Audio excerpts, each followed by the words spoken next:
Hello, જય હિન્દ દોસ્તો.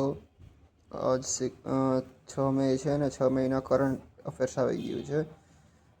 જો તમે કરંટ અફેર્સ શોર્ટ્સમાં મેળવવા માગતા હોય તો મારી ચેનલને સબસ્ક્રાઈબ કરો. તો 6 મે એટલે કે આંતરરાષ્ટ્રીય નો ડાયટ દિવસ છે. અને પહેલી ન્યૂઝ એવી છે કે સિનબેક્સ 2026 લશ્કરી કવાયત યોજાઈ ભારત અને કંબોડિયા વચ્ચે, જે આની બીજી આવૃત્તિ હતી.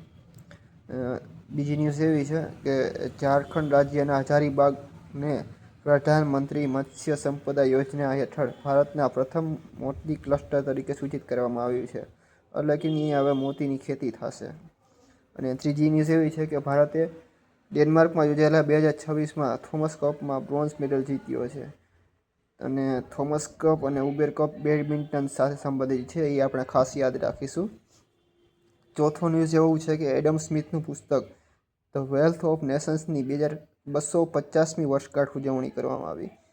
એડમ સ્મિથ છે જે અર્થશાસ્ત્રના પિતા કહેવામાં આવે છે, બરાબર. અને પાંચમી ન્યૂઝ એવી છે કે આંદમાન અને નિકોબાર ટાપુઓએ, જે અગાઉ હેવલોક આઇલેન્ડ તરીકે ઓળખાતા હતા, અને ત્યાં સરહદ દ્વીપ ખાતે પાણી અંદર 60 બાય 40 મીટર માપનો વિશ્વનો સૌથી મોટો અંડરવોટર રાષ્ટ્રધ્વજ ફરકાવી વિશ્વ રેકોર્ડ સર્જાયો છે.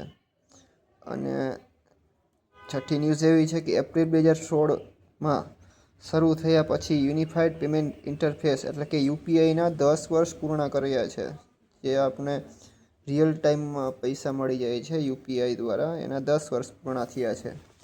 સાતમી ન્યૂઝ એવી છે કે ભારતીય પત્રકારો આર.કે. આનંદ અને સુવર્ણા શર્માને ઇલેસ્ટ્રેટ રિપોર્ટિંગ અને કોમેન્ટ્રી શ્રેણીમાં પુલિત્ઝર પુરસ્કાર 2026 એનાયત કર્યો છે. અને એ પણ જાણીએ કે પત્રકાર ક્ષેત્રમાં પુલિત્ઝર પુરસ્કાર સૌથી ઊંચું સન્માન કહેવાય છે. પુલિત્ઝર આ સાથે સંગીત ક્ષેત્રે પણ આપવામાં આવે છે, એ પણ આપણે યાદ રાખીશું. આઠમી અને છેલ્લી ન્યૂઝ એ છે કે વિશ્વજીત સહાય, જે સંરક્ષણ નાણાં સચિવ તરીકેનો કાર્યભાર સંભાળ્યો છે. તો આ હતું આજનું કરંટ અફેર્સ.